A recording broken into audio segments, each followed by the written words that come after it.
It's a welterweight war at the Apex. Dan Tom here with MMA Junkie to help you break down the main event for UFC on ESPN 51 between Vicente Luque and Rafael dos Anjos. Of course, Luque was last seen suffering his first TKO loss at the hands of Jeff Neal.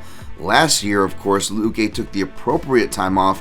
He did kind of have to, though, not just suffering a concussion, but a brain bleed. Of course, concussions, brain bleeds, they're all TBIs. I know Hunter Campbell and the like will tell you there's been no serious brain injuries in the UFC. Well, there has been, and Luque is one of those guys, and he's making his return this Saturday. So we're going to be wishing him the best, but he is going to have questions to answer nonetheless against the tough Dos Anjos, who of course was a former lightweight champion, has bounced between divisions, 1-1 in his last two, got knocked out at lightweight, but returned with a win that he's rolling off of, a second-round submission win, that is, over Brian Barberena at welterweight, where it looks like the former champ plans to stay.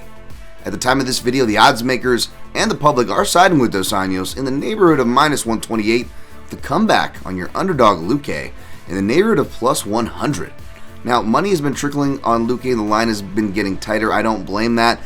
This is a competitive fight from all counts, regardless of health or the stage or advancement of any of these fighters' careers. So getting and setting aside the speculation city part, looking more at the styles as I tend to do, I found some interesting stats. Luque is 3-2 against UFC level southpaws.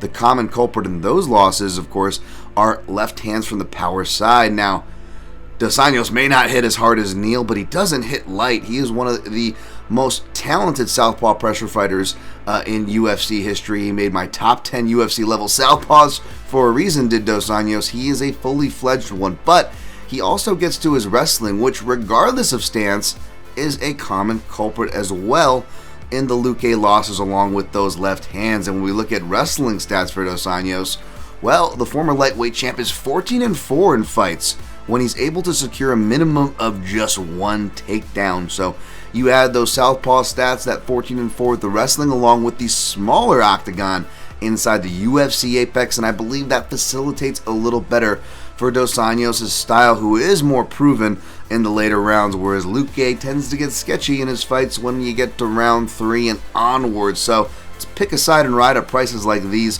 I'm going to go with Dos Anjos, probably by decision, although late round stoppages for either fighter really are definitely on the table here. For more details on that, my breakdown as well as results on the night, be sure to keep it locked to MMAJunkie.com.